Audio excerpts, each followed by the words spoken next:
AP CM Jaganmohan Reddy గారు ఏ సభకి వెళ్ళినా ఏ బహిరంగ కార్యక్రమానికి వెళ్ళినా బటన్ నొక్కినప్పుడు మాత్రం గట్టిగా ఒక మాటను గట్టిగా చెప్పేస్తూ ఉంటారు. జరగబోయేది రాబోయేది కురుక్షేత్ర యుద్ధం. మహాభారతంలో కురుక్షేత్రంలో ఎలా కొట్టేసుకున్నారో అలా కొట్టేసుకోవడానికి ఎంత రెడీ అయిపోయింది. జరిగేది కురుక్షేత్ర యుద్ధమే అంటూ గట్టిగా ఆయన స్టైల్లో అరిచి చెప్పేస్తూ ఉంటారు. సరే, ఆయన ఎలాగో కురుక్షేత్ర యుద్ధం అంటారు కాబట్టి ఆ కురుక్షేత్ర యుద్ధానికి జరిగే ముందు మహాభారతంలో ఒక సంఘటన జరుగుతుంది. జస్ట్ అది మీకు అందరికీ తెలిసిన విషయమే, కానీ స్మాల్ రీక్యాప్ లాగా చెప్తాను నేను. దానికి ఇప్పుడు ఈరోజు మన ఇష్యూకి లింక్ ఉంటుంది. అదేంటంటే మహాభారత యుద్ధంలో కురుక్షేత్రానికి వెళ్ళడానికి జరిగే ముందు పాండవులు కౌరవులు ఇద్దరూ కూడా కొట్టేసుకుందాం అని అంత ప్లేసు అన్నీ సెట్ చేసేసుకున్న తర్వాత హస్తిని వెళ్తారు శ్రీకృష్ణుడి దగ్గరికి.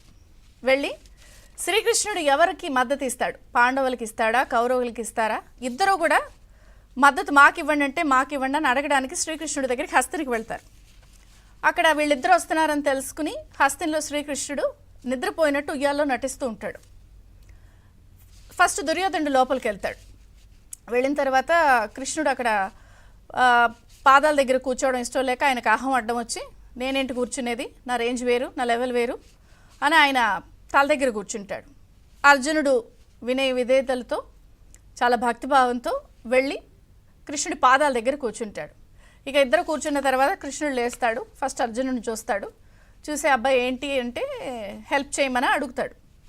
ఆ వెంటనే బావా నేను ముందు వచ్చాను, నాకు కదా, నేను అసలు చాలా వీర విధేయుణ్ణి, మీరంటే చాలా ఇది, మనం చుట్టాలం అది ఇది అని చెప్తాడు.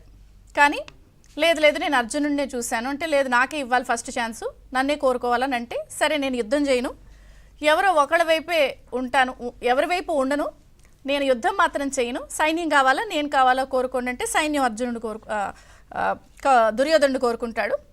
నాకు ఈ సైన్యం అది అక్కర్లా, మీరుంటే చాలంటూ అర్జునుడు కృష్ణుడు కోరుకుంటాడు.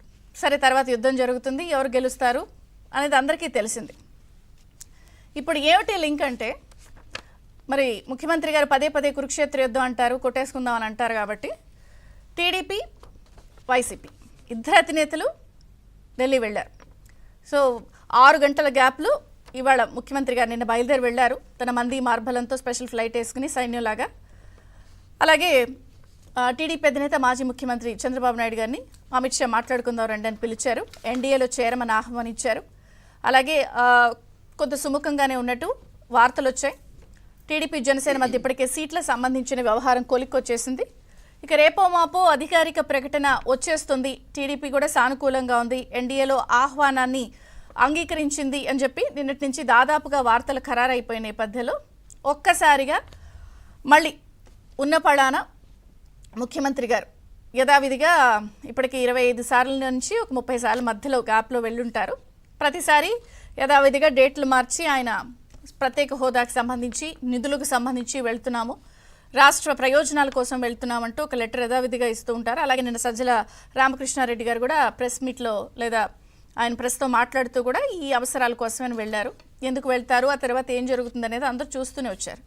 కానీ ఇక్కడ ఇందాక నేను అన్నట్టు కురుక్షేత్ర యుద్ధానికి ముందు అందరూ కృష్ణుడు మద్దతు కోసం కోరినట్టు అక్కడేమో మాతో రండి మాతో కలవండి అని టీడీపీతో ఎన్డీఏలోకి రండి అని బీజేపీ అంటే, ఇక్కడ టీడీపీ జనసేన బీజేపీ అలయన్స్ ఇక దాదాపుగా అయిపోయింది. అధికారిక ప్రకటన రావడమే తరువాయన్న నేపథ్యంలో ఎట్లాగైనా సరే టీడీపీ జనసేన బీజేపీ అలయన్స్ అవ్వకుండా టీడీపీ ఎన్డీఏలో చేరకుండా వెళ్లేందుకే ప్రయత్నం జరుగుతోందా? ఎందుకంటే 6 గంటల గ్యాప్లోనే ఈ తతంగం అంతా జరుగుతోంది. ముఖ్యమంత్రి గారు బయలుదేరి వెళ్తున్న నేపథ్యంలో దానికి ఏమైనా లింక్ ఉందా అన్నది కూడా ఒక చర్చ. ఎందుకంటే రేపటి ఎన్నికల గండం నుండి ఎలా బయటపడాలి అన్నదే ప్రధానంగా ముఖ్యమంత్రి గారి ముందున్న లక్ష్యం. దానికి కారణం ఆంధ్రప్రదేశ్లో మూడ్ మారుతోంది కాదు, దాదాపుగా మారిపోయింది అనేది రకరకాల సర్వేలు చెప్తున్నాయి. సో ఎంతో శాంక్టిటీ దానికి విలువ ఉన్నటువంటి ఇండియా టుడే తాజా సర్వే వెల్లడించింది. మూడ్ మారుతోంది, టీడీపీ గెలుపు ఖాయం, వైసీపీ ఓటమి తథ్యం. టీడీపీకి 45% ఓట్లతో 17 ఎంపీ సీట్లు, వైసీపీకి 41%తో 8 ఎంపీ సీట్లతో సరిపోతుంది. సో అఖండ మెజారిటీతో చక్కటి గెలుపు టీడీపీ సొంతం చేసుకుంటుంది. 3 మారింది దాదాపుగా. ఇండియా టుడే సర్వే తాజాగా వెల్లడించిన నేపథ్యంలో జనసేన కూడా కలిపితే ఈ కూటమికి 52% వస్తుంది. కాబట్టి ఇక వైసీపీ కేల్ ఖతం అని చెప్పి సర్వేలన్నీ కూడా చెప్పేస్తున్న నేపథ్యంలో అటు చంద్రబాబు నాయుడు ఎన్డీఏలో చేరమని బీజేపీ ఆహ్వానించడం, ఇటు 3 మారిందని సర్వేలు చెప్పడం, టికెట్ల పంచాయతీ, ఇన్ని రకాల అంశాల నేపథ్యంలో ఇక నిన్న కూడా మనం చూసాం. మాజీ కేంద్ర మంత్రి సుజనా చౌదరి కూడా రాజకీయాల్లో శాశ్వత మిత్రులు ఎవరో ఉండరు, అంతెందుకు నితీష్ కుమార్ కూడా మరి ఎన్డీఏలో చేరారు. సో ఇలాంటి ఉదాహరణే. గతంలో కూడా అరుణ్ జైట్లీ బతికి ఉంటే ఇప్పుడు ఇట్లాంటి పరిస్థితులు వచ్చిండేవి కాదు బీజేపీకి టీడీపీకి మధ్య అని ఆయన మాట్లాడటం. హుటాహుటిన పరిణామాలు రాజకీయంగా ముఖ చిత్రం మారడం, వేగంగా మారడంతో అటు సీట్లు కూడా కోలికొచ్చేస్తాయి, త్వరలో ఒకే వేదిక మీద వస్తారు అన్న వార్తల నేపథ్యంలో మరి ఉన్న పళాన ముఖ్యమంత్రి గారు ఢిల్లీ వెళ్ళడం వెనుకున్న ఆంతర్యం ఏంటి?